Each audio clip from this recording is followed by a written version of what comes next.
Hey, Eureka les loulous, bienvenue dans la rubrique Courrier des fans.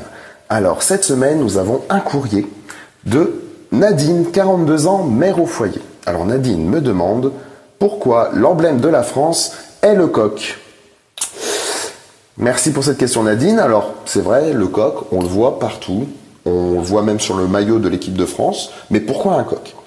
Pour cela, on va voyager un petit peu dans le temps et on va aller à l'époque de l'Empire romain et des Gaulois.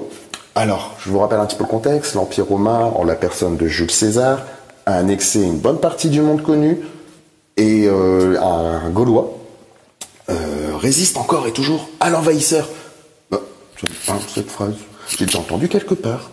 Bah oui, vous l'avez entendu dans Astérix. Et oui, parce que les histoires d'Astérix et de son village gaulois, c'est un petit peu une adaptation libre de l'histoire de Vercingétorix. Donc Vercingétorix résiste à Jules César, l'empêche de faire ses conquêtes, notamment pendant la bataille de Gergovie, et à l'occasion de cette bataille, va vouloir un petit peu narguer Jules César, et va vouloir un petit peu le titiller, et va donc lui offrir en cadeau un coq.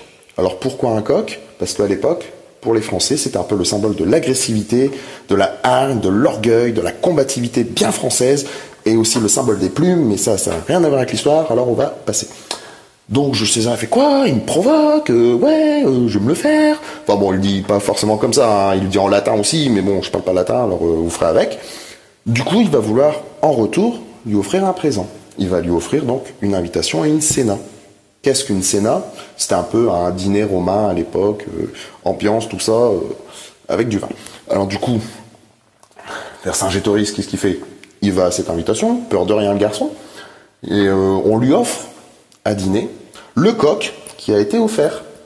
Le tout, donc ce coq mijoté dans du vin, ce qui a donné naissance au coq au vin. Du coup, Vercingétorix, il est pas content, il fait quoi, mon coq hein? Voilà. Donc du coup, galvanisé, il va résister brillamment et vaillamment pendant plus d'1 an pour finalement s'incliner lors du siège d'Alésia où il va déposer ses armes aux pieds de Jules César. Donc voilà Nadine, surtout si vous croisez un coq, respectez bien ce noble animal français, symbole de la France. Par contre, n'oubliez pas que si vous l'embêtez un petit peu trop, il vous volera dans les plumes, pas de doute, c'est bien français. Voilà Nadine, voilà, merci beaucoup donc pour ce courrier. N'hésitez pas encore à nous écrire si vous avez des questions, on y répondra au mieux. À bientôt pour un autre numéro de Courrier des fans. Bisous à tous.